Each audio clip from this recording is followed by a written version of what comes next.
안녕하세요, 털보이사입니다. 오늘 영상에서는 본태성 떨림, 수전증이라는 질환에 대해서 정확히 알아보고 흔히 잘못 알려진 오해와 진실을 명확히 알려드리도록 하겠습니다.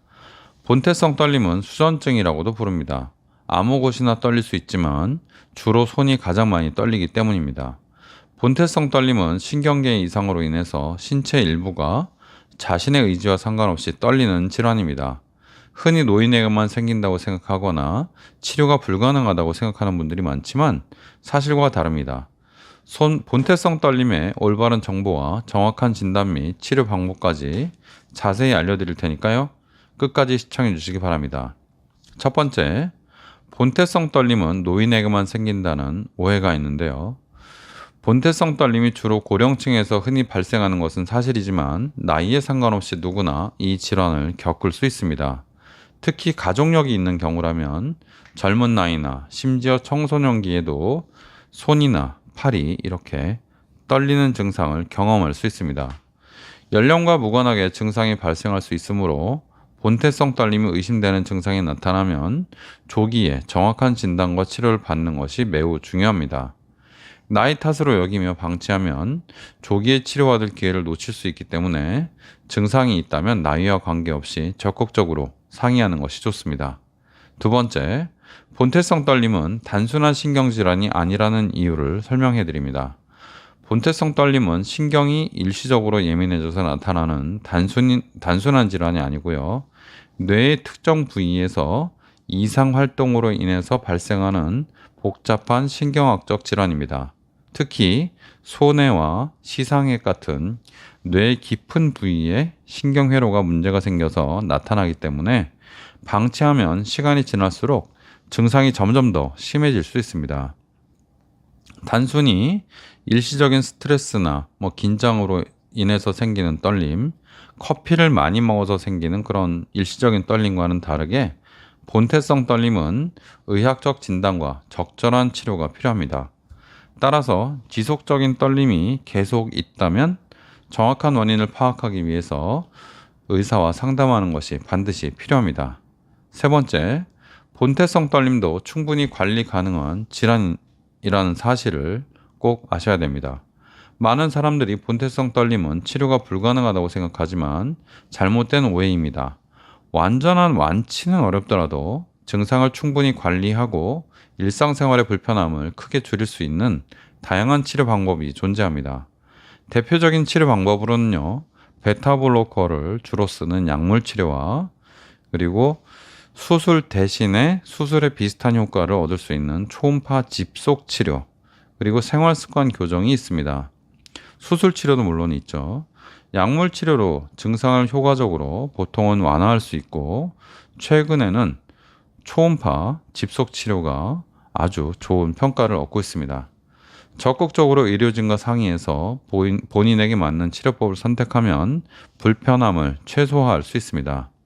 네 번째, 본태성 떨림이 손 이외의 다른 부위에서도 나타날 수 있다는 것을 꼭 알고 계십시오.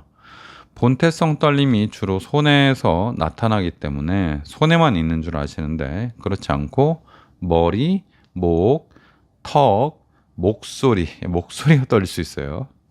같은 다른 신체 부위에서도 떨림 증상이 나타날 수 있습니다. 예를 들어서 머리가 이렇게 좌우로 흔들리는 증상이나 목소리가 떨리는 현상이 본태성 떨림의 대표적인 증상 중 하나입니다.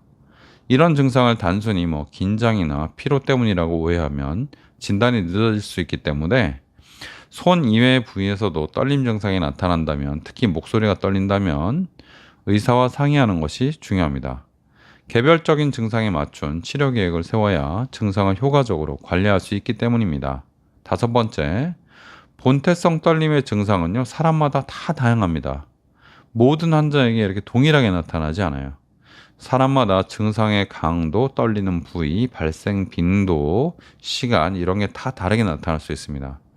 일부 환자는 이렇게 매우 미세한 손떨림만 경험할 수 있지만 어떤 환자는요, 음식을 먹거나 글을 쓸 때 이게 이렇게 떨려요. 네, 이렇게 떨릴 수 있습니다. 크게 이렇게 떨리는 사람도 있어요. 글씨를 쓰려고 하면 손이 이렇게 떨립니다. 그러니까 본태성 떨림이 이렇게 아주 미세한 떨림만 있는 것은 아니다. 그것은 젊은 사람들은 좀 미세할 수 있지만 나이 든 분들이 더 크게 떨리는 경향이 있고, 일을 할 때, 그리고 도구를 잡을 때, 가위질을 할 때 그렇게 나타나기 때문에 좀 위험할 수 있습니다. 그래서 일상생활뿐만 아니라 직장생활도 어려울 수 있어요. 음식 먹는 것도 굉장히 힘들 수가 있죠. 증상이 다양하기 때문에 자신의 증상을 정확하게 파악하고 맞춤형 치료를 진행하는 것이 중요합니다. 처음에 제가 수술을 말씀드렸을 때, 아니, 뭐, 손 좀 떤다고 무슨 수술을 해? 라고 생각하신 분이 있겠지만, 지금 말씀드린 것처럼 손이 매우 이렇게 심하게 떨릴 수가 있기 때문에 아무것도 못해요. 일상생활도 못하고, 일도 못하고. 그래서 수술이 필요하고, 그 수술 대신에 초음파 집속 치료라고 그래서 초음파를 여러 각도에서 정확한 위치에다가 모아서 볼록 렌즈로 태양빛을 모으는 것처럼 그런 원리로 우리가 원래 수술해서 제거하거나 아니면은 전기를 심어서 그 기능을 좀 떨어뜨리거나 했던 그런 아주 깊은 곳에 있는 뇌 조직을 좀 죽일 수 있다. 그래서 이 본태성 떨림, 수전증을 좀 좋아지게 할 수 있다. 그렇게 생각하면 됩니다. 그래서 아주 심한 분들은 수술적 치료가 필요할 수 있고요. 심하지 않은 분들은 약만 먹어도 효과가 꽤 좋은 경우가 있습니다. 대학병원 쪽에서 주로 수술을 하시고 전문적인 분야이기 때문에 그렇게 너무 증상이 심한 분들은 대학병원 쪽에 좀 알아보셔서 그쪽으로 빨리 치료를 받는 게 좋겠고요. 간단하게 조금씩 떠는 분들은요, 동네 의원, 뭐 내과, 아니면 가정의학과 같은 데서도 충분히 처방이 가능합니다. 그래서 약을 일단 드셔보시는 것만 해도 상당히 효과가 있죠. 그럼 약 먹으면은 완치가 되냐? 그건 아니고요. 약 먹을 때만 좀 완화가 됩니다. 약으로 좀 조절되는 분들 같은 경우는 너무 불편하지 않으면은 계속 드실 필요는 없고, 본인이 손이 떨리면 직업적으로 문제가 되는 분들은 계속 드시고, 간간히 떨지 말아야 된다. 평상시 생활하는 건 불편하지 않은데 뭐 프레젠테이션 해야 된다. 그러면 그때만 잠깐 드시면 되겠습니다. 한 2시간이면 효과가 나타나니까요.